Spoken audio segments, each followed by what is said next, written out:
Hello guys, welcome back to the channel. और इस particular video में हम डिस्कस करेंगे ग्राफीन। ग्राफीन का हम स्ट्रक्चर देखेंगे, number of atoms per unit cell देखेंगे, इसका प्रिमिटिव सेल क्या होता है वो देखेंगे, और फिर यार ये 2 एटम बेसिस होते हैं वो देखेंगे, और हम फिर ए और आर में रिलेशन निकालेंगे जैसे हम निकालते हैं, और फिर एटॉमिक पैकिंग फ्रैक्शन भी निकालेंगे। और साथ में यार हम ग्रेफाइट का स्ट्रक्चर्स भी डिस्कस करेंगे इस वीडियो में। और अगर ये वीडियो यार जल्दी खत्म हो गई तो हम 1-2 क्वेश्चंस भी देखेंगे, अगर नहीं हुई तो हम नेक्स्ट वीडियो में देखेंगे। ओके, तो फिर बिना किसी देरी की इस वीडियो को हम स्टार्ट करते हैं। तो स्टार्ट करते हैं हम ग्राफीन के स्ट्रक्चर के साथ। तो ग्राफीन का स्ट्रक्चर क्या होता है यार, ये sp2 हाइब्रिडाइज होता है हमारा ग्राफीन, और कार्बन से बना होता है। ठीक है, तो यार ये जो स्ट्रक्चर होता है वो कुछ ऐसा दिखता है, ऐसे हेक्सागन टाइप है ये। ठीक है, मतलब हेक्सागन स्ट्रक्चर नहीं है लेकिन ये हेक्सागन टाइप है। अभी मैं बताता हूँ, मैंने पहले भी चीजें डिस्कस की है वैसे टाइप की। एक एग्जांपल में मैंने कहा था आपको हनीकॉम्ब क्या होता है और हेक्सागन क्या होता है, और एक वीडियो में उसका आंसर भी दिया था मैंने। ठीक है, अगर आपने कोई वो वीडियो स्किप ना की हो, क्योंकि मुझे पता है यार काफियों ने बीच बीच में से देखा होगा और काफियों ने तो देखी भी नहीं होगी। ठीक है, तो मैं बता देता हूँ। तो यार ये जो है यार, ये हनीकॉम्ब है। ठीक है, ये हेक्सागन नहीं है। हेक्सागन किस केस में होता है? हेक्सागन उस केस में होता है जिसमें हेक्सागन तो ये होता और साथ में एक एटम बीच में भी होता। चीज समझ में आ रही है कि हमारा एक सेंटर में भी एक एटम होता। अगर इस वाली फिगर में सपोज करो अगर बीच में भी एक एटम होता है ऐसे, तो ये हेक्सागन हो जाता, लेकिन ये नहीं है, तो इस वजह से हेक्सागन नहीं है, ये हनीकॉम्ब है। ठीक है, अब डिफरेंस क्या है यार दोनों में, मैं डिफरेंस बताता हूँ। एक बार मैं इसको इस फिगर को भी जो राइट फिगर ड्रॉ किया है इसको थोड़ा एक्सटेंड कर लेता हूँ, फिर डिफरेंस आपको समझ में आएगा डिफरेंस क्या है दोनों में। अभी देखो यार, यहाँ पर एटम है, यहाँ पर एटम है, यहाँ पर एटम है, यहाँ पर एटम है, मतलब इन पे तो एटम्स होते ही है कॉर्नर पे। ठीक है, पता है, बोलने की जरूरत नहीं है। तो अभी यार इसका पॉइंट देखो तुम, ये वाला, इस वाले पॉइंट की बात कर रहा हूं मैं। दिखाई दे रहा है ना, जो मैंने ब्लू कलर से ड्रॉ किया है, इसकी बात कर रहा हूं मैं। तो एक बार इसको देखो, इसमें यार देखो एक एटम इधर है, एक एटम इसके इधर है। ऐसे यार एक यहाँ सेंटर में एटम होगा, एक यहाँ पर होगा। ठीक है, एक इधर है, एक इधर है, एक इधर है। ठीक है, मतलब इसके अबाउट यार 6 एटम है, राइट। ठीक है, 6 एटम है, दिखाई दे रहे हैं ना 6 एटम। मैं एक बार बीच की ड्रॉ कर इरेज कर देता हूँ जो बेकार की लाइंस हैं। ठीक है, ये 6 के 6 एटम यार जो कनेक्टेड हैं ब्लू लाइन से, ये सेम डिस्टेंस पे एग्जिस्ट करते हैं इसके। अब यहाँ से क्या पता चलता है, अगर हम इस एटम पे लाई कर रहे हैं तो हम किसी भी डायरेक्शन मूव करें एटम की, वो ए डिस्टेंस पे ही एटम होगा, राइट। ये सारे के सारे एटम्स यार कार्बन ही है। ठीक है, क्योंकि ग्राफीन जो है वो सिर्फ कार्बन से बना होता है, तो ये सिर्फ कार्बन ही है।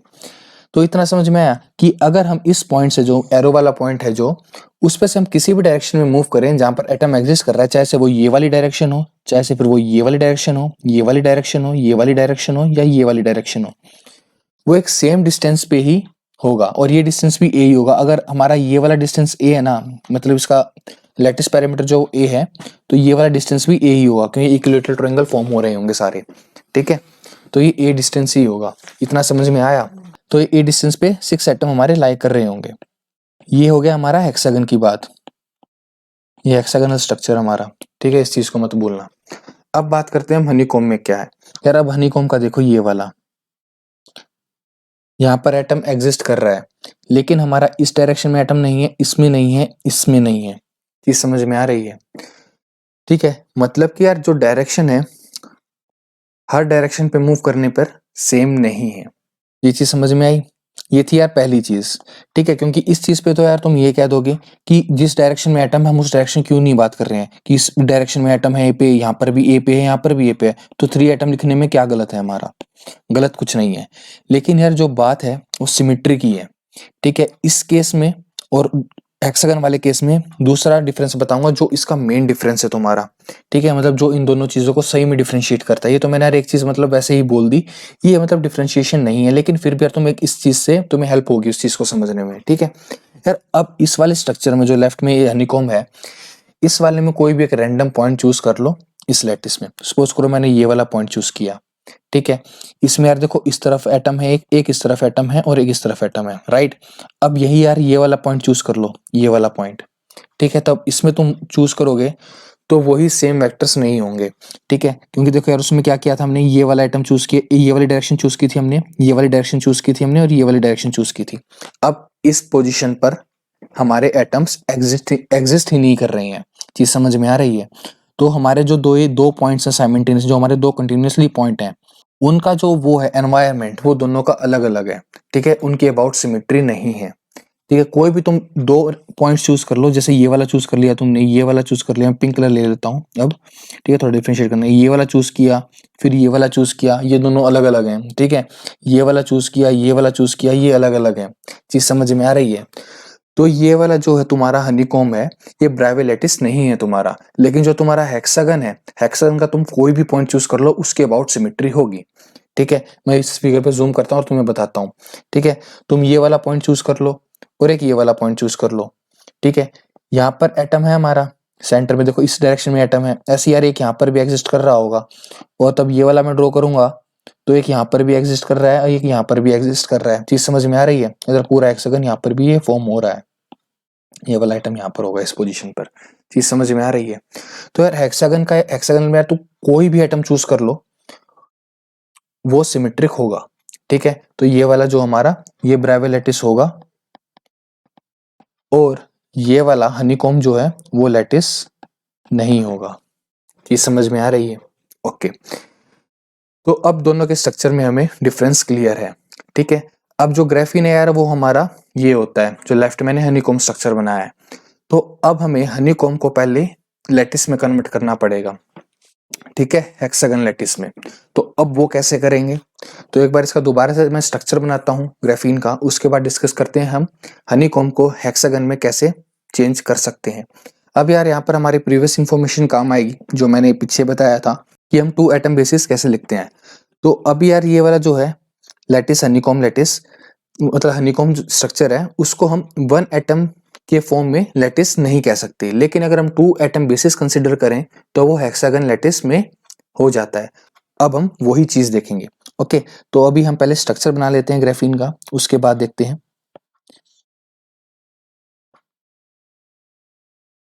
थोड़ा सा बड़ा बना रहा हूं मैं ताकि चीजें क्लियर दिखाई दें, इतना सफिशिएंट होगा। ठीक है, ये है हमारे पास।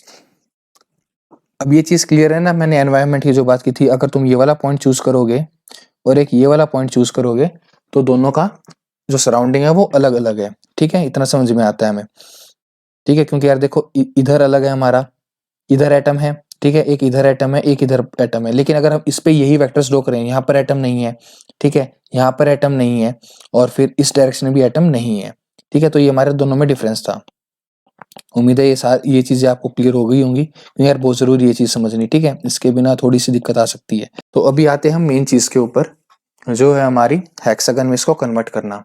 अभी उस चीज के लिए यार हम क्या करेंगे, इस चीज को मान, यहाँ पर देखो ये वाला एटम, ठीक है, एक ये वाला एटम, अगर हम इन दोनों को पेयर कर दें, मतलब ये हमारे 2 एटम बेसिस हो जाएं। ठीक है, उसके बाद देखते हैं हम चीजों को कैसे हमारी चीजें दिखाई देंगी।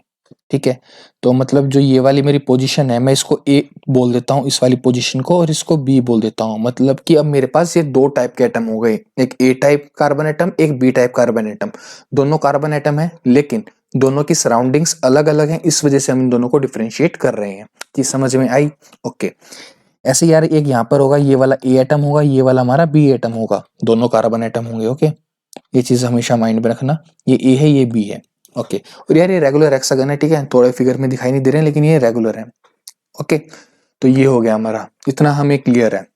ये हमारे 2 एटम बेसिस हैं, ये हमारे 2 एटम बेसिस हैं, ऐसे ये वाले हैं, ऐसे एक इधर पेयर होगा, ऐसे इधर पेयर होगा, ऐसे ये पेयर है, ऐसे इधर पेयर होगा। ओके, अब तुम्हें इसमें कुछ दिखाई दे रहा है? अभी मैंने क्या कहा था, इससे हमें हेक्सागन बनाना है। ओके, तो अगर हम सिर्फ जो ए पॉइंट है हमारे, उनको कनेक्ट कर दें तो क्या हमारा एक हेक्सागन बन सकता है? उस चीज को हमें देखना है। अब उस चीज के लिए यार हमें इसको थोड़ा सा और एक्सटेंड करना पड़ेगा फिगर को। ओके, तो उस फिगर को यार मैं एक्सटेंड करता हूँ, फिर चीजें दिखेंगी तुम्हें क्लियर, क्या चल क्या रहा है यहाँ पर। ओके, तो चलो थोड़ा सा बनाते हैं इस फिगर को। मैंने मिनिमम पे बना दिया यार, मैं जूम आउट नहीं कर सकता अब।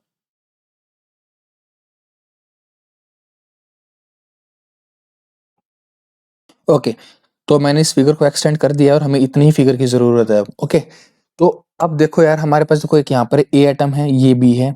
ठीक है, ये ए है हमारा, ये बी है। ऐसे ही इधर ये वाला ए होगा, ये वाला बी होगा, ठीक है, ये वाला ए होगा, ये वाला बी होगा, ए बी, ठीक है, ये ए होगा, ये बी होगा। अब हम सिर्फ ए वाले जो हैं उनको हम कनेक्ट करेंगे आपस में, ठीक है। तो मैं कनेक्ट करना स्टार्ट करता हूँ।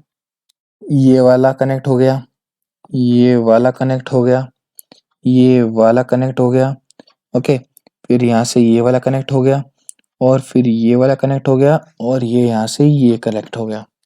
तो क्या हमें ये एक हेक्सागन दिखाई दे रहा है? देखो साइड देखो यार इसकी कितनी है, 1 2 3, तो 1 2 3 4 5 6। थोड़ी सिमेट्री बेकार है, इससे थोड़ी में हेक्सागन दिखाई नहीं दे रहा होगा, लेकिन ये हेक्सागन बना हुआ है इसके अंदर, ध्यान से देखो, ठीक है। जो पिंक कलर वाला हेक्सागन है खाली उस पे ध्यान दो, ठीक है।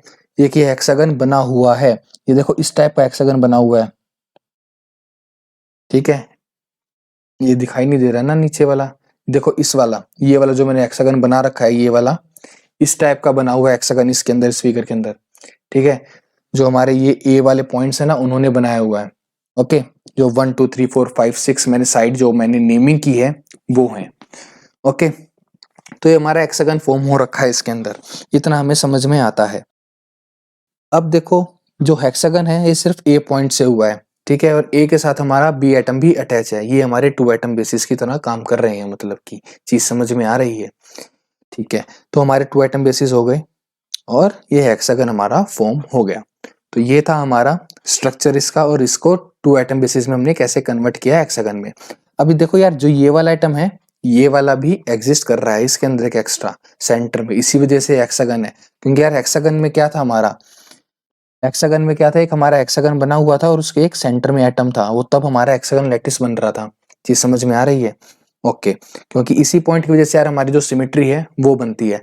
अब देख लो यार, जहां पर ए पॉइंट है हमारे, वो सारे के सारे सिमेट्री हैं, ठीक है। जितने भी हमारे ए पॉइंट्स हैं वो सारे के सारे सिमेट्रिक हैं पूरे लैटिस में, इस वजह से हमारा जो है ये लैटिस है, ठीक है। इसी वजह से हम इसको एक लैटिस कह सकते हैं। ओके, क्लियर है हमें इतना सब। और ऐसे ही यार हम बी के अबाउट बना सकते थे कि अगर हम खाली बी वालों को कनेक्ट करते तब भी हमारा हेक्सागन फॉर्म हो रहा होता, ठीक है। तो हम कोई भी चूज कर सकते हैं, ए या बी में से। बस हमें ध्यान ये रखना है कि हमें ए को ए से ही कनेक्ट करना है और बी को बी से ही कनेक्ट करना है, ठीक है। अगर हमने ए से बी कनेक्ट कर दिया तो यार फिर से वही चीज हो जाएगी कि वो सिमेट्री नहीं रहेगा, ठीक है, हर एक पॉइंट के अबाउट। ओके, तो अब हमें ये चीजें क्लियर हैं। अब हमें यार इस नए हेक्सागन को देखना पड़ेगा कि अब देखो इसकी डायमेंशन भी चेंज हो गई, हमारी जो नया हेक्सागन बना है उसकी डायमेंशन चेंज हो चुकी है।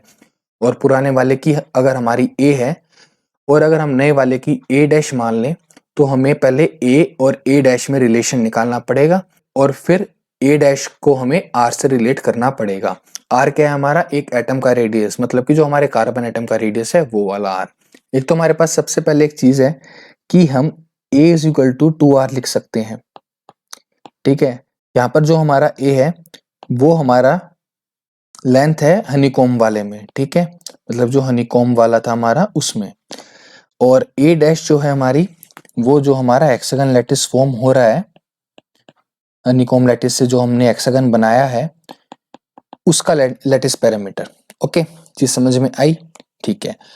अब पहले हम ए और ए डैश में रिलेशन निकालेंगे, ठीक है, मतलब हम ए से ए डैश में जाएंगे और उसके बाद ए डैश से हम आर में जाएंगे, मतलब ए डैश में और आर में हम कोई रिलेशन निकालेंगे, ठीक है। तो हमें अब दो चीजें करनी है ये। तो सबसे पहले हम ए से ए डैश में जाते हैं। तो अब मैं एक बार दोबारा से यार वो फिगर बना लेता हूं, ठीक है। ये थे हमारे पास, अभी देखो यार उस फिगर के अकॉर्डिंग मैं एक बार ए और बी बना लेता हूँ, फिर क्लियर हो जाएंगी चीजें। ये हमारा ए है, ये बी है, ये ए है, ये बी है, ठीक है। ओके, तो अब हमें ए से ए कनेक्ट करना था, राइट। तो अगर मैं, चलो इस वाले को बना लेता हूँ मैं ए, और ये वाला बी। अब हमें ए से ए को कनेक्ट करना था, ये हमने कर दिया, ठीक है। ये वाला हमारा बी होगा, ऑल्टरनेट होते हैं ए और बी, ठीक है, कंटिन्यूसली नहीं होता है, ठीक है। तो अगर कोई भी हेक्सागन बनाओगे तो ऑल्टरनेट उसके ऊपर बनाते चलो और ए और बी तुम लिखते चलो, ठीक है।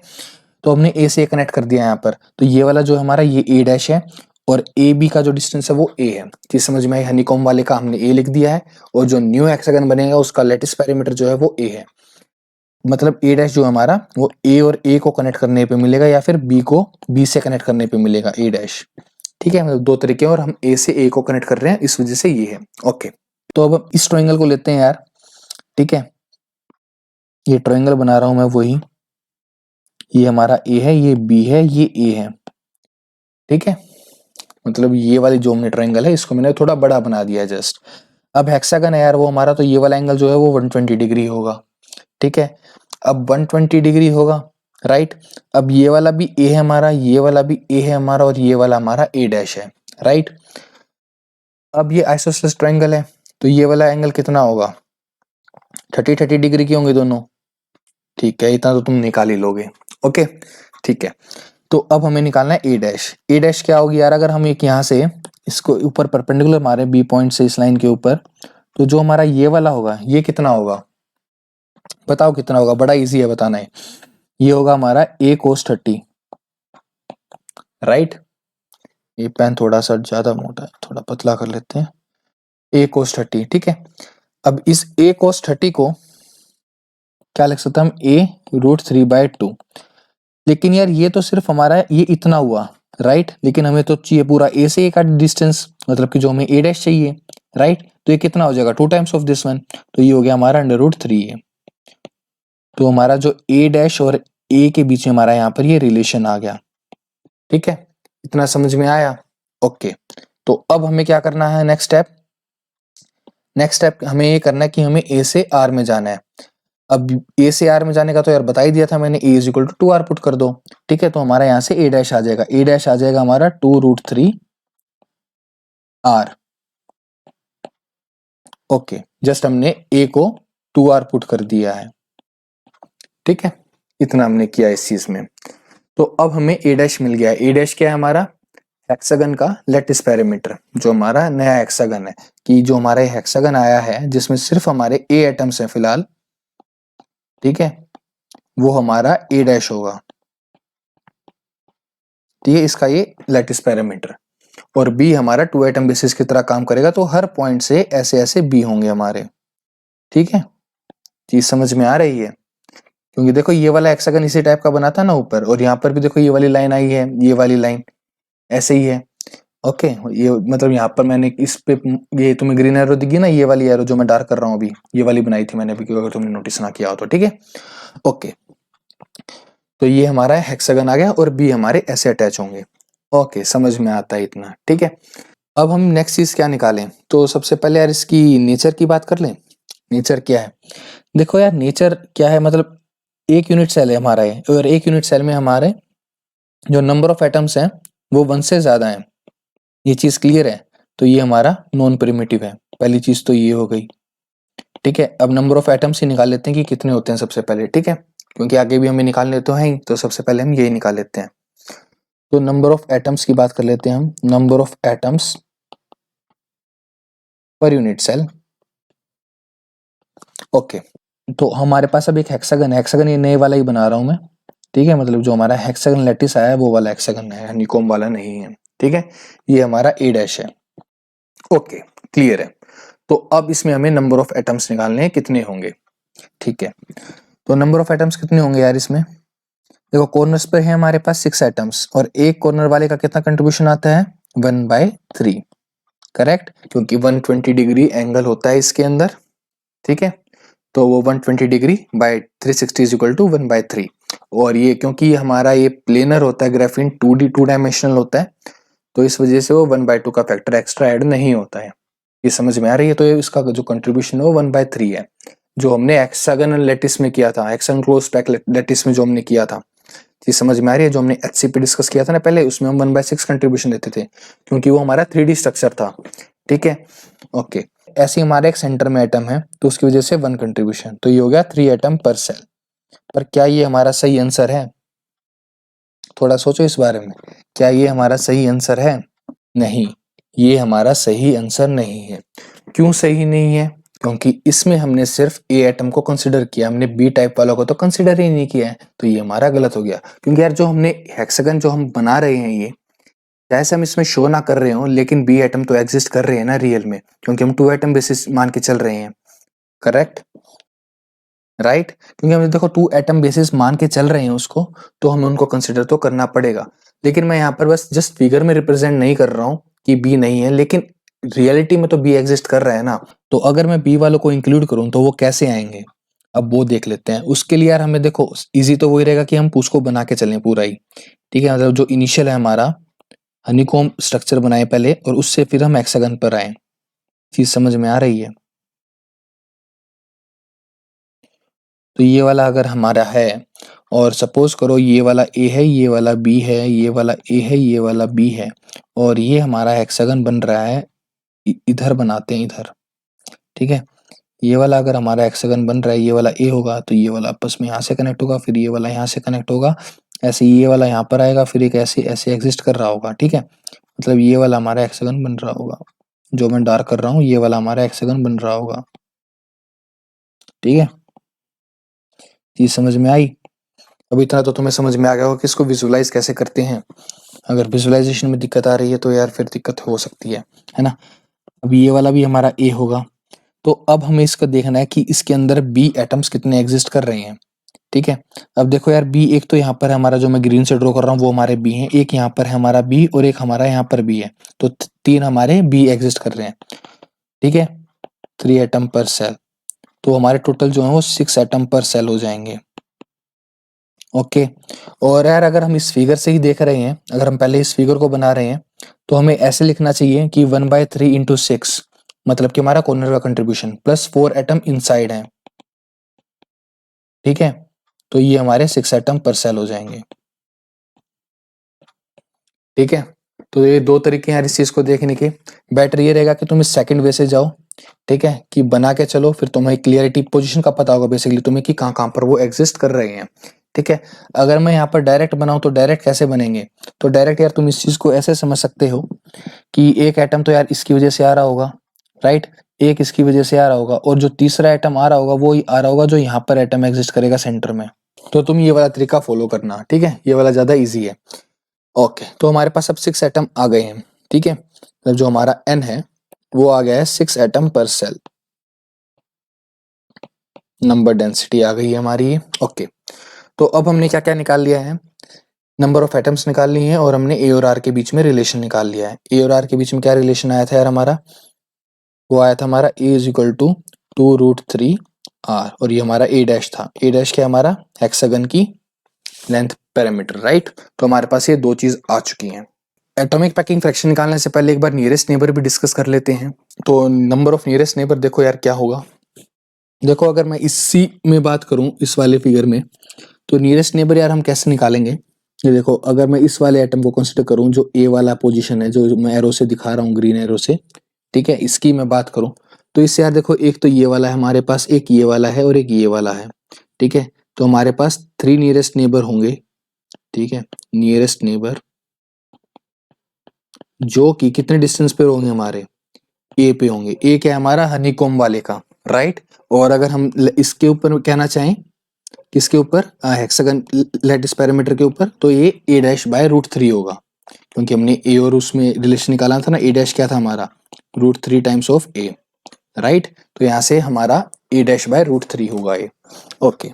इतना क्लियर है हमें, ठीक है। और हमारे सेकंड नियरेस्ट नेबर क्या होंगे, सेकंड नियरेस्ट नेबर यार हमारा यही होगा, इधर हेक्सागन ये वाला, इधर ये और ये डिस्टेंस कितना होगा हमारा ए डैश होगा। तो ए डैश हमारा जो है वो सेकंड नियरेस्ट नेबर होगा, मतलब ए डैश डिस्टेंस पे, ठीक है। और ये कितने होंगे हमारे, ये होंगे हमारे 6 एटम्स, ठीक है। तो हमने फर्स्ट नियरेस्ट नेबर में निकाल ली और सेकंड नियरेस्ट नेबर में निकाल लिया। तो अब हम बात करते हैं कि इसका प्रिमिटिव यूनिट सेल क्या होगा। मैंने ऊपर कहा था ना कि नॉन प्रिमिटिव सेल है हमारा, है ना। तो अब हम प्रिमिटिव देख लेते हैं, इसका प्रिमिटिव यूनिट सेल क्या होगा, ओके। तो एक बार हम दोबारा से हेक्सागन बना लेते हैं। हेक्सागन के सेंटर में भी एक एटम होता है, राइट। अब तुम इस चीज को शायद से कभी नहीं बोलोगे कि हनीकॉम्ब और हेक्सागन में क्या होता है, क्योंकि मैं इतनी बार रिपीट कर चुका हूँ इस चीज को, ओके, ठीक है। तो ये हमारा हेक्सागन है। अब इसमें जो प्रिमिटिव है, पहले इसका देख लेते हैं नंबर ऑफ एटम्स हैं कितने इसमें, ठीक है, उससे तुम्हें पता चल जाएगा कि प्रिमिटिव कैसे निकालना है। ठीक है। नंबर ऑफ एटम्स कितने हमारे 1/3 का कंट्रीब्यूशन कॉर्नर एटम्स की वजह से और प्लस एक हमारा बॉडी में है, तो ये हो गया हमारा 2 + 1 = 3 एटम्स। ठीक है, तो हमारे 3 एटम पर सेल हो गए, 3 एटम्स पर सेल। ठीक है, तो अब हमें इसको 3 में डिवाइड करना पड़ेगा इक्वल एरिया में, तब हम इसको कह सकते हैं कि ये हमारा प्रिमिटिव है। देखो अगर मैं इसको ऐसे डिवाइड कर दूं इस पोर्शन में, एक हमारा ये एरिया हो गया और एक मैं यहाँ पर कर दूं, तो क्या हमारे 3 इक्वल एरिया में हो रहे हैं? बिल्कुल हो रहे हैं, है ना। तो अब अगर मैं एक पर्टिकुलर एरिया ले लें, अगर मैं जिसके अबाउट मैंने एटम स्टोर कर रहे हैं, अगर मैं ये वाला ले लूं, ठीक है, ये वाला पैरेललोग्राम ले लूं, तो मैं कह सकता हूं ये हमारा प्रिमिटिव लैटिस होगा। ठीक है, नंबर ऑफ एटम्स काउंट कर लो यार कितने होंगे। देखो अब जो ये वाला है और ये वाला है, इसकी वजह से कंट्रीब्यूशन देखते हैं। अब देखो 120 का कंट्रीब्यूशन है इसमें, 120 डिग्री का। ठीक है, तो इसका कंट्रीब्यूशन कितना हो जाएगा? 1/3 हो जाएगा, राइट। तो 1/3 × 2 कितना हो गया? 2/3। ठीक है, ऐसे हमारा एक ये वाला आइटम है, एक ये वाला आइटम है, इसका जो कंट्रीब्यूशन आएगा वो 60 डिग्री की वजह से आएगा खाली, तो इसका 1/6 कंट्रीब्यूशन है। और ये भी हमारे पास 2 है, तो 1/3, राइट। और 2/3 + 1/3, क्योंकि अब ये 2 है ना हमारे पास, तो अब हम इसको ऐड कर देंगे दोनों को, तो ये हो गया हमारे पास 1। तो 1 एटम पर सेल का हमारे पास कंट्रीब्यूशन आ गया। चीज समझ में आई? इजी था। तो ये वाला जो हमारा है, ये वाला जो मैं ब्लू से इसको मैं डार्क कर रहा हूं, ये हमारा प्रिमिटिव सेल बन गया। ठीक है, primitive unit cell, number of atoms 1 है और पूरी रिपीटिंग यूनिट है। तो अगर मैं यहाँ से इसको हेक्सागन बनाऊंगा इधर भी, तब तुम्हें क्लियर होगा मैं क्या कहना चाह रहा हूँ, क्योंकि अभी शायद से तुम कह दो कि कहाँ बन रहा है।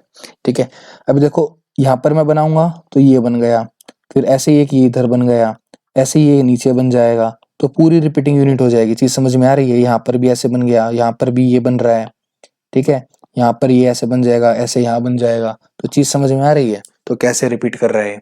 ठीक है, वैसे हम जो बाकी के 2 थे उनको भी चूज कर सकते थे, लेकिन मैंने इसको चूज किया है। ठीक है, तुम उसको भी चूज कर सकते थे। ठीक है, ऐसा कोई वो कंडीशन नहीं है, क्योंकि देखो प्रिमिटिव सेल जरूरी नहीं कि एक यूनिक ही हो। ठीक है, प्रिमिटिव सेल काफी सारे हो सकते हैं। मैं कौन से की बात कर रहा हूँ, मैं दोबारा से फिगर बना के बता देता हूँ कि मैं कौन सी बाकी दोनों की बात कर रहा हूँ। अभी तो हमने देखो ये वाला ड्रॉ किया है, ठीक है, हम ये वाला भी चूज कर सकते थे। ठीक है, ये भी पूरे को स्पैन कर देता, और साथ में हम ये वाला भी चूज कर सकते थे। और ये वाला क्वेश्चन यार आ सकता है कि कितने प्रिमिटिव सेल इसमें एग्जिस्ट कर रहे हैं। ठीक है, तो इसमें 3 प्रिमिटिव सेल एग्जिस्ट कर रहे हैं, 3 टाइप के। ठीक है, और ये गेट में एक बार पूछा भी गया है कि कितने टाइप के प्रिमिटिव सेल एग्जिस्ट कर रहे हैं, तो इसमें 3 टाइप के प्रिमिटिव यूनिट सेल एग्जिस्ट कर रहे हैं। ठीक है, एक ये वाला, एक ये वाला, मतलब तो तुम्हें समझ में नहीं आएगा मैं कितना ड्रा कर लूँ इसको। ठीक है, तो बेसिकली एक फर्स्ट ये है, सेकंड ये है और थर्ड ये है। चीज समझ में आ रही है? ओके, क्लियर है। तो ये हो गया हमारा डिस्कशन प्रिमिटिव यूनिट सेल के बारे में।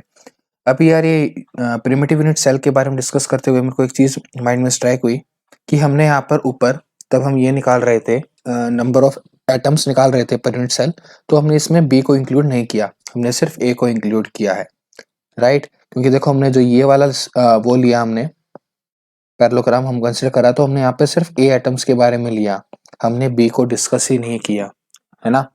तो हमें इसमें वो भी इंक्लूड करना पड़ेगा। तो एक बार ऊपर वाले फिगर में चलते हैं जिसमें हमने दोनों चीज ड्रॉ है, और मैं वहां पे बताता हूँ कि वो कैसे होगा। ठीक है, अभी इस फिगर में डिस्कस कर लेते हैं यार। ठीक है, तो ये वाला हमारा हेक्सागन है, पिंक वाला। ठीक है, तो अभी हम कौन सा ले रहे हैं, जो हमारा पैरेललोग्राम है। यार ये थोड़ा सा इंक्लाइंड हो गया है वैसे देखा जाए तो, लेकिन कोई नहीं। अभी देखो इसमें जो पैरेललोग्राम बनेगा यार वो कौन सा बनेगा, देखो ये वाला बन सकता है जो अभी मैं बना रहा हूँ। मैं थोड़ा ब्लू कलर ले लेता हूँ, थोड़ा बड़े उसमें, ये वाला है हमारे पास। ठीक है, ये वाला पैरेललोग्राम है जो ब्लू में बना रहा हूं मैं। ठीक है, ये वाला पैरेललोग्राम है सपोज करो हमारे पास। ठीक है, अब इस पैरेललोग्राम में देखो एक बी लाई कर रहा है ये वाला, है ना, करेक्ट। तो हमारा एक कंट्रीब्यूशन जो है एटम का, वो इस एटम की वजह से आएगा। ठीक है, और ऐसे यार अगर मैं साइड वाले पैरेललोग्राम में देखूं, हमारा कहां पर है पिंक वाला, ये रहा, तो एक ये वाला पैरेललोग्राम बनेगा हमारे पास, ये वाला जो भी मैंने डार्क किया है। चीज समझ में आ रही है? ये वाला जो डार्क किया है। ठीक है, एक हमारे पास ये वाला है, दूसरा ये वाला है, तीसरा ये वाला है। मैंने नीचे 3 पैरेललोग्राम डिस्कस किए थे ना, वही है। ठीक है, तो इसमें यार एक ये वाला आइटम है। ठीक है, तो इसमें भी एक ही है, और ऐसे इस वाले में यहाँ पर ये है। चीज समझ में आ रही है? तो वहां पर हम ये बी को इंक्लूड करना भूल गए थे, ठीक है। तो हमारे जो number of atom per unit cell है वो 2 हो जाएंगे, ठीक है, 2 एटम पर यूनिट सेल। एक ए का कंट्रीब्यूशन आएगा और एक बी का कंट्रीब्यूशन आएगा, ठीक है, क्लियर है? ओके, तो ये हो गया हमारा नंबर ऑफ एटम पर प्रिमिटिव सेल, ठीक है। तो यार देखो प्रिमिटिव यूनिट सेल देखो, अगर हम एक बेसिस के उसमें कर रहे हैं तो वहां पर एक एटम है, ठीक है, लेकिन अगर हम 2 का उसमें कर रहे हैं तो वो फिर 2 एटम बन रहे हैं उसमें। और इसी वजह से हमने इसको 2 बेसिस एटम कहा है, क्योंकि एक प्रिमिटिव सेल में 2 एटम एग्जिस्ट कर रहे हैं। तो कुछ इनकरेक्ट नहीं है यार, क्योंकि अगर हम जो प्रिमिटिव यूनिट सेल की हम बात करते हैं वो हम लैटिस में बात करते हैं, ठीक है, जो हमारे लैटिस पॉइंट होते हैं। तो हमारे लैटिस पॉइंट क्या है, वो सिर्फ पैरेललोग्राम के ये पॉइंट्स हैं। तो अगर हम लैटिस पॉइंट को देखें तो वो हमारा जो टोटल कंट्रीब्यूशन आता है वो 1 ही आएगा, ठीक है। लेकिन जो हमारे नंबर ऑफ एटम्स हैं वो हमारे बेसिस के वजह से आते हैं, ठीक है। तो हमारे 2 एटम बेसिस हैं, तो जो टोटल कंट्रीब्यूशन आएगा वो भी 2 एटम का ही आएगा, ठीक है। और यहाँ पर ऊपर डिस्कस करते वक्त मेरे माइंड में भी वो लैटिस पॉइंट ही माइंड में रह गई, ठीक है, इसलिए वहां पर मैं 1 एटम पर सेल बोल गया। लेकिन हमारा जो 1 लैटिस पॉइंट पर सेल है, ठीक है, और अगर हम एटम्स की बात करें तो वो हमारे 2 एटम पर सेल हो जाएंगे, क्योंकि हमारा 2 एटम बेसिस है। तो ये चीज क्लियर है कि हम जितने भी बेसिस लेंगे, जितने भी नंबर ऑफ बेसिस लेंगे, उतना ही हमारा कंट्रीब्यूशन होगा एटम्स का, ठीक है। अगर हम 2 एटम बेसिस ले रहे हैं तो हमारे 2 एटम पर सेल होंगे, अगर हम 1 एटम बेसिस ले रहे हैं तो हमारे 1 एटम पर सेल होंगे। ऐसे यार अगर हम बीसीसी की बात करें तो उसमें 2 एटम बेसिस होते हैं, तो उसका कंट्रीब्यूशन भी क्या होता है, 2 एटम पर यूनिट सेल। तो अब ऐसे अगर हम एफसीसी का डिस्कशन करें, जो मैंने प्रॉब्लम तुम्हारे लिए छोड़ी थी, एफसीसी में यार 4 एटम्स होते हैं एक यूनिट सेल के अंदर, राइट। तो उसके अंदर 4 एटम बेसिस होंगे, इस चीज को याद रखना, ठीक है। और होपफुली यार तुमने वो प्रॉब्लम कर ली होगी खुद से। अगर अभी भी नहीं किया प्रैक्टिस या फिर नहीं हो रही है तो कमेंट डाउन कर सकते हो, ठीक है। तो मैं उसकी भी वीडियो बना दूंगा, मैंने अभी तक अपलोड नहीं की उसकी, राइट। ओके, तो ये चीज क्लियर है हमें, है ना। तो अभी हम इसके बाद आते हैं एटॉमिक पैकिंग फ्रैक्शन के ऊपर, क्योंकि वो सारी चीजें डिस्कस हो गई हैं। तो अभी आते हैं एटॉमिक पैकिंग फ्रैक्शन के ऊपर। अभी एटॉमिक पैकिंग फ्रैक्शन निकालने के लिए यार हमें एरिया की जरूरत पड़ेगी यूनिट सेल के, राइट। तो हम पहले इसको डिस्कस करते हैं, फिर हम डायरेक्ट फॉर्मूला में वैल्यूज को पुट कर देंगे जस्ट। अभी यूनिट सेल क्या है हमारा, एक ये वाला पैरेललोग्राम है, राइट, जस्ट, है ना। तो अभी ये जो पैरेललोग्राम है ये कैसे फॉर्म हो रहा है, दो हमारे इक्विलेटरल ट्रायंगल से फॉर्म हो रहा है, ठीक है। तो इक्विलेटरल ट्रायंगल का फॉर्मूला क्या होता है, √3/4 a², राइट। अब क्योंकि ये दो हैं तो मल्टीप्लाई बाय 2 हो जाएगा, तो ये हो जाएगा 2√3/2a²। सॉरी ये वाला 2 नहीं आएगा, पता नहीं क्या किया मैंने, ठीक है। तो ये हो गया हमारा एरिया यूनिट सेल का। अभी एक चीज और यार, यहाँ पर ये ए नहीं आएगा, ए डैश आएगा, ठीक है। ये क्योंकि ए डैश होगा हमारा जो हेक्सागन है ना, ये हनीकॉम्ब का था हमारा ए, ठीक है, डायमेंशन हनीकॉम्ब की। लेकिन जो हमारा ये एन है हनीकॉम्ब, और ए डैश हमारा है हेक्सागन की लेंथ लैटिस पैरामीटर, ठीक है। इस चीज को याद रखना, हमारे दोनों अलग अलग हैं, ए और ए डैश, ठीक है। तो यहाँ पर ये हमारा ए डैश है, ओके, इतना क्लियर है। अब इसके बाद आते हैं हम एटॉमिक पैकिंग फ्रैक्शन के ऊपर डायरेक्टली। एटॉमिक पैकिंग फ्रैक्शन क्या होता है यार हमारा, एन इफेक्टिव यानी कि number of atom per unit cell, okay, multiplied with area of atom, 1 atom basically. क्योंकि हमारा ये 2D में है तो इसलिए हम एरिया ले रहे हैं, अगर 3D में होता तो हम इसकी वॉल्यूम ले रहे होते, okay. Divided by area of unit cell, ऐसे ही यहाँ पर इसमें भी हमने इसलिए एरिया लिया क्योंकि ये 2D में है, अगर 3D में होते तो वॉल्यूम लेते। अब एन इफेक्टिव हमने कितने निकाले, 2 atom per unit cell. Area of 1 atom क्या होगा, πr² क्योंकि सर्कल है, राइट। और एरिया ऑफ यूनिट सेल कितना होगा, एरिया ऑफ यूनिट सेल हमारा √3/2a²। अभी हमने ए डैश में और आर में रिलेशन निकाला था, वो क्या था, ये था, राइट। तो जस्ट हम वैल्यूज को पुट कर देंगे इसके अंदर और सॉल्यूशन निकाल लेंगे।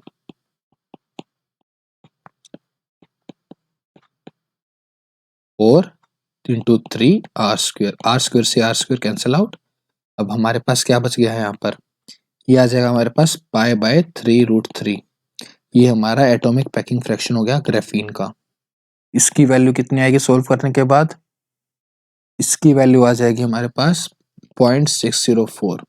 तो मैं कह सकता हूँ कि ग्राफीन का जो एटॉमिक पैकिंग फ्रैक्शन है, atomic packing fraction of graphene is equal to 60% है, 60.4% है। तो हमने यहाँ पर ये भी निकाल लिया। तो ये था यार सारा डिस्कशन ग्राफीन का। हमने इसमें काफ़ी कुछ डिस्कस किया है, और जो ये ग्राफीन का है यार, ये अभी तक का तुम ये कह सकते हो थोड़ा सा डिफिकल्ट है, ठीक है, क्योंकि इसमें हमारे 2 एटम बेसिस इंक्लूडेड हैं, राइट। और थोड़ी सी कैलकुलेशन भी तुम्हें हो सकता है थोड़ी टिपिकल लगी हो, है ना, लेकिन ऐसा कुछ ऐसा इतना मुश्किल भी नहीं था, लेकिन थोड़ा सा टिपिकल था, ठीक है। तो ये था हमारा ग्राफीन यार। अब हम इसके बाद ग्रेफाइट देखते हैं। तो अभी हम सबसे पहले डिस्कस करेंगे ग्रेफाइट का स्ट्रक्चर। तो सपोज करो यार कि ये वाली जो चीज है ना, ये मेरे ग्राफीन की ये लेयर को रिप्रेजेंट कर रही है, ठीक है, इस लेयर को, कि हमारा ये हनीकॉम्ब है, ठीक है, ये चीज नहीं आएगी, ठीक है, ये हमारे पास हनीकॉम्ब की एक लेयर, ठीक है, हमारा ग्राफीन लेयर है बेसिकली, ठीक है, जो कि हमारी ऐसी दिखती है, ठीक है, ओके। तो अब ग्रेफाइट क्या होता है, एक स्टैक होता है। अगर हम ग्राफीन की लेयर्स को 1 बाय 1 ऊपर लगा दें तो वो ग्रेफाइट बन जाता है, ठीक है। अभी सपोज करो यार ये हमारी ए फॉर्म है, ए टाइप की फॉर्म है ये हमारे पास, ठीक है। अब मैं एक दूसरे टाइप की लेयर बनाता हूँ, थोड़ा सा डिफरेंस यार होगा, ये भी ग्राफीन, बस तुम ये कह सकते हो कि शिफ्ट है हल्का सा, ठीक है, कि ये मतलब कि ट्रांसलेट कर गई है ए से, मतलब कि हमारा जो ये वाला पॉइंट है ना, ये वाला पॉइंट, ये वाला पॉइंट इधर आ गया है बेसिकली, ये इतना शिफ्ट हो गया है। चीज समझ में आ रही है? इसको हम दे देते हैं बी। अब हमने ये ए के नीचे ए लेयर क्यों नहीं लगाई, मतलब कि सिमिलर टाइप ऑफ लेयर्स क्यों नहीं लगाई, क्योंकि यार ये वाली हमारी स्टेबल नहीं होती है, ठीक है। या तो यार ये वाला पॉसिबल है हमारे पास ए बी, मतलब नीचे से दोबारा से ए टाइप की लेयर आएगी, मतलब ये वाली लेयर यहाँ पर दोबारा से आ जाएगी, ठीक है, और ये ऐसे रिपीटिंग यूनिट हो जाएगी, A B A B A B, ठीक है। और हमारे पास एक तीसरी टाइप की भी फॉर्म हो सकती है ए बी सी, वो हमारा रोम्बोहेड्रल ग्रेफाइट हो जाएगा, ठीक है, हम उसके बारे में बात नहीं करेंगे, वो हमारा रोम्बोहेड्रल ग्रेफाइट हो जाएगा। और ये वाला हमारा हो जाएगा, और ये वाला हमारा हो जाएगा हेक्सागोनल। तो हम इसकी बात कर रहे हैं हेक्सागोनल ग्रेफाइट की, ठीक है, मतलब कि ए बी रिपीटिंग यूनिट। हमारे पास 3 लेयर्स होंगी ये ऐसे, ठीक है, एक नीचे होगी, और नीचे ये ऊपर वाली सेम होगी जो हमने ऊपर ड्रॉ करी है, ठीक है, मतलब बिल्कुल एज इट इज जैसी वो लेयर है वो नीचे होगी बिल्कुल उसके पैरेलल में, ठीक है, और ये वाली हल्की सी ट्रांसलेट होगी। इतना क्लियर है? अब इसका हमें यूनिट सेल बनाना है। यूनिट सेल कैसे ड्रॉ करोगे, ठीक है, वो देखते हैं। इस फिगर से यार समझना थोड़ा सा कॉम्प्लिकेटेड हो सकता है, तो मैं पहले अलग से यूनिट सेल बनाऊंगा, फिर कोशिश करूंगा कि रिलेट कर पाऊं, थोड़ा सा आपको समझ में आए कि कौन सा पॉइंट क्या रिप्रेजेंट कर रहा है। चीज समझ में आ रही है? ठीक है, तो मैं अभी उस चीज के लिए, यार ये फिर से बड़े पे ड्रॉ गया, तो उस चीज के लिए मैं ये इरेज कर देता हूँ इधर से, ठीक है, कि हेक्सागोनल लैटिस है, बस यहाँ पर यही मेंशन किया मैंने, हेक्सागोनल ग्रेफाइट है। ओके, तो अब मैं यहाँ पर इसका वो बनाता हूँ यूनिट सेल। तो हमारे पास ये ऊपर एक हेक्सागन है, ठीक है, एक नीचे हेक्सागन है, ओके। तो ये वाला पॉइंट इससे कनेक्ट होगा, ये सेम साइज का है यार बिल्कुल, ठीक है, थोड़ा बहुत तुम्हें अलग लग सकता है लेकिन ये सेम है, ये कार्बन एटम्स ही हैं सारे के सारे।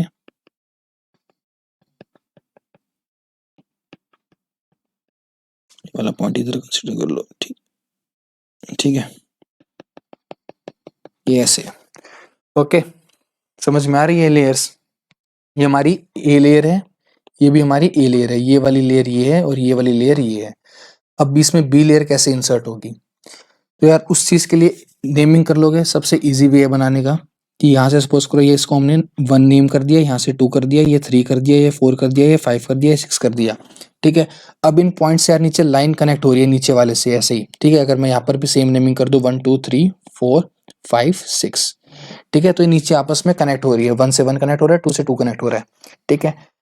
अब इन लाइंस पर ऑल्टरनेटली हमें एक पॉइंट बनाना है, ठीक है। अगर मैं एक 1 पे बना रहा हूँ तो हमारा 2 पे मिस आउट होगा और 3 पे होगा, फिर हमारा 4 मिस आउट होगा और 5 पे होगा, और फिर हमारा 6 मिस आउट होगा, ठीक है, ये हमारा हो जाएगा।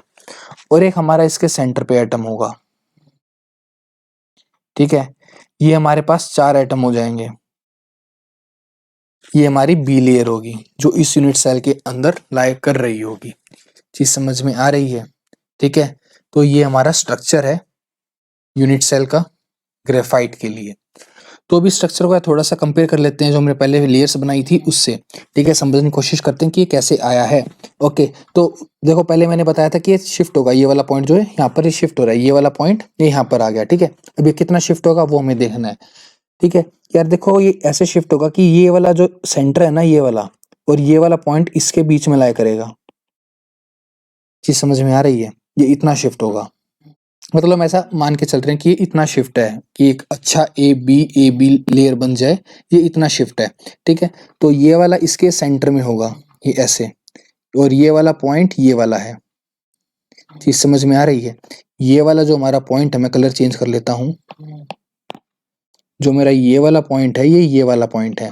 ठीक है, अब इससे यार एक ये वाला आइटम है हमारा, एक ये वाला आइटम है हमारा, और एक ये वाला आइटम है हमारा, जो मैंने इस फिगर में बना रखे हैं।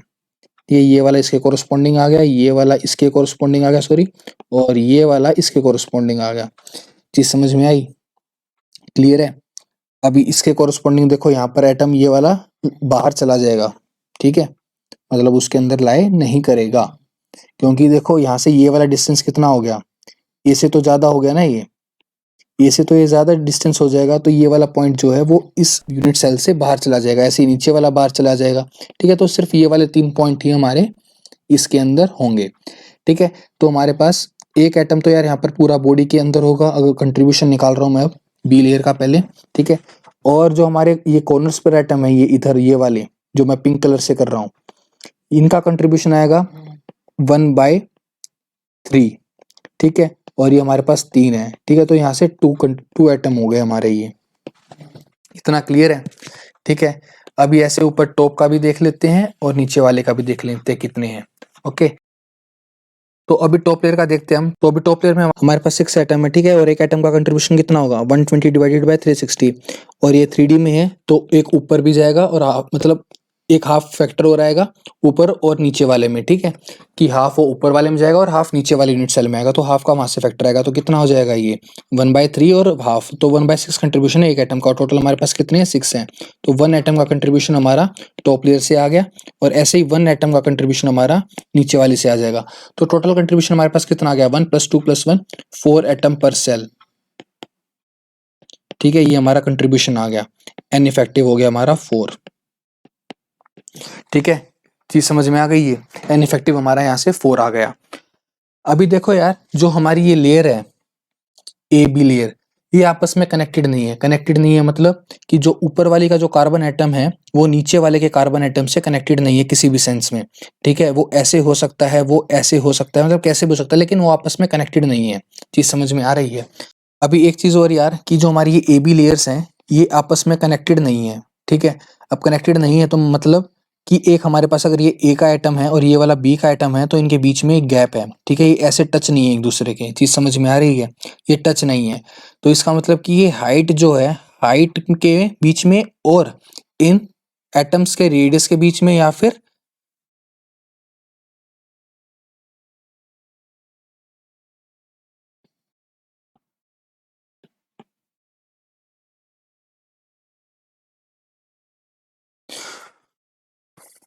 तो अभी हमने एन इफेक्टिव निकाल लिया। अब यार नेक्स्ट चीज क्या है, नेक्स्ट चीज यार हमें ये देखनी है कि इसकी जो हाइट है ना वो क्या होगी।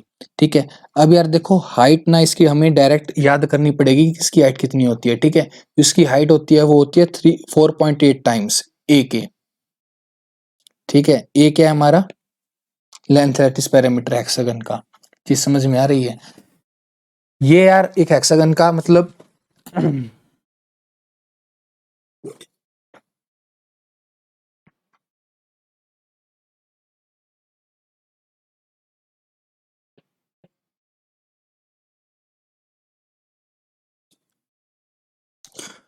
तो अभी हम नेक्स्ट चीज देखते हैं। नेक्स्ट चीज यार सबसे पहले हम हाइट डिस्कस कर लेते हैं। हाइट कितनी होगी इसकी यार, हाइट जो इसकी होगी वो होगी 4.8 टाइम्स हो जाएगी यार इसकी हाइट। किसके 4.8 टाइम्स, जो हमारी ये डिस्टेंस है, ये वाला जो डिस्टेंस है ए। ठीक है, इसके। और ये ऐसा क्यों है, पहले वो चीज देख लो यार। जो हमारी लेयर्स है ना ए बी, ये हमारी लेयर्स हैं ए बी ए। ठीक है, तो इसके जो कार्बन एटम है ना यार वो आपस में कनेक्टेड नहीं है, उनके बीच में गैप है और ये लेयर्स आपस में मूव कर सकती हैं। चीज समझ में आ रही है? तो ग्रेफाइट इसी वजह से हमारा एक सॉफ्ट मटेरियल भी कंसिडर होता है, ठीक है। जो हमारा ग्रेफाइट है वो हमारा सॉफ्ट मटेरियल है। ओके, ये चीज क्लियर है, क्योंकि इसकी जो लेयर्स हैं उनके बीच में बॉन्डिंग नहीं है इसी वजह से। ओके, इतना हमें क्लियर है। तो अभी नेक्स्ट चीज कोऑर्डिनेशन नंबर। कोऑर्डिनेशन नंबर मतलब कि नंबर ऑफ नियरेस्ट नेबर। तो यार कोई भी एक आइटम ले लो और उसके नियरेस्ट नेबर देख लो। अगर मैं बी लेयर की बात करूं तो सेंटर वाले के देखो तो 3 है इसके, ठीक है। तो 3 है इसके, तो 3 हमारा कोऑर्डिनेशन नंबर हो गया 3, ठीक है। और अगर मैं यहाँ की बात करूं, अगर मैं ये वाला पॉइंट कंसिडर कर लूं तो ये कैसे होगा, यहाँ पर एक हमारा ऐसे होगा, राइट। तो ये वाला इसका हो जाएगा थर्ड। तो एक ये वाला आइटम इससे पास होगा, एक ये वाला और एक ये वाला, तो यहाँ पर ये 3 आइटम हो जाएंगे इसके भी। तो कोऑर्डिनेशन नंबर क्या हो जाएगा, 3 हो जाएगा। क्लियर है? तो हमने यहाँ पर कोऑर्डिनेशन नंबर भी निकाल लिया है, एन इफेक्टिव निकाल लिया है और हाइट निकाल ली है। ओके, तो हमने मोस्टली यार हर चीज निकाल ली है। अब हम इसका एटॉमिक पैकिंग फ्रैक्शन निकाल सकते हैं इजीली। अब एटॉमिक पैकिंग फ्रैक्शन क्या होता है, वॉल्यूम ऑक्यूपाइड बाय एटम्स, ठीक है, divided by volume of unit cell. तो अभी वॉल्यूम ऑफ एटम्स कैसे निकालेंगे हम, N effective multiplied by volume of one atom divided by unit cell. तो सबसे पहले यार वॉल्यूम ऑफ एटम कितनी होगी हमारी, हमने एक चीज तो निकाली नहीं, हमने ए और आर के बीच में तो रिलेशन निकाला ही नहीं। अगर मैं यहां से कहूं हमारा ए इज इक्वल टू 2r हो जाएगा। हमारे ये 2 एटम है ना, ये ऐसे, और ये वाला डिस्टेंस हमें पता है ए है इन दोनों के बीच में, तो ए इज इक्वल टू 2r आ जाएगा यहाँ से। ओके, अब हम ये भी यूज करेंगे, तो यहाँ पर मैं लिख देता हूँ A is equal to 2r। Okay, ये चीज क्लियर है हमें। अब एटॉमिक पैकिंग फ्रैक्शन पे आते हैं हम। वॉल्यूम ऑफ वन एटम कितनी हो जाएगी हमारे पास, 4/3 पाई आर क्यूब, राइट। ये हमारी वॉल्यूम है एटम की, ठीक है। एन इफेक्टिव हमें पता है कितना है, 4, ठीक है। वॉल्यूम ऑफ यूनिट सेल क्या होगी, सबसे पहले हेक्सागन का एरिया, ठीक है, हेक्सागन का area multiply with height. Okay, तो अब एरिया ऑफ हेक्सागन कैसे निकालेंगे, तो सपोज करो यार ये मेरे पास हेक्सागन है, ठीक है। इसके अंदर हमारे पास ये ट्रायंगल है, ठीक है। अगर मैं एक ट्रायंगल का एरिया निकाल लूं फिर उसको मल्टीप्लाई बाय 6 कर दूं तो मेरे पास हेक्सागन का एरिया आ जाएगा। अब एक का एरिया कितना होगा, इक्विलेटरल ट्रायंगल है यार हर एक ट्रायंगल, राइट। तो एक का एरिया कितना हो गया, √3/4 ए स्क्वायर, ए हमारी इसकी साइड है, ठीक है, multiplied with 6 into height. Height क्या है हमारी 4.8 ए, राइट। तो यहाँ से हमारे पास वॉल्यूम आ जाएगी इसकी, ठीक है। तो इसको सोल्व कर लेंगे हम, क्या आएगा हमारे पास, जो भी आएगा तुम निकाल लेना, ठीक है, सिंप्लीफाई कर लेना। और जस्ट अब हम इस एक्सप्रेशन में इन तीनों चीज की वैल्यू रख देंगे और एटॉमिक पैकिंग फ्रैक्शन की वैल्यू निकाल लेंगे, ठीक है। तो तुम यार इसको सोल्व करना और नीचे कमेंट सेक्शन में लिखना कि कितनी आएगी, ठीक है। तो ये सिंपल सा काम है कि जस्ट तुम्हें वैल्यू सब्स्टिट्यूट करनी है और एटॉमिक पैकिंग फ्रैक्शन निकाल लेना है ग्रेफाइट के लिए। ओके, इजी है, ठीक है। तो इस वीडियो को यहीं पे खत्म करते हैं। अगर वीडियो पसंद आई हो तो यार वीडियो लाइक कर देना, चैनल को सब्सक्राइब कर लेना, और अगर कोई डाउट हो तो यार कमेंट सेक्शन में पूछ सकते हो। और हम मिलते हैं अपनी नेक्स्ट वीडियो में।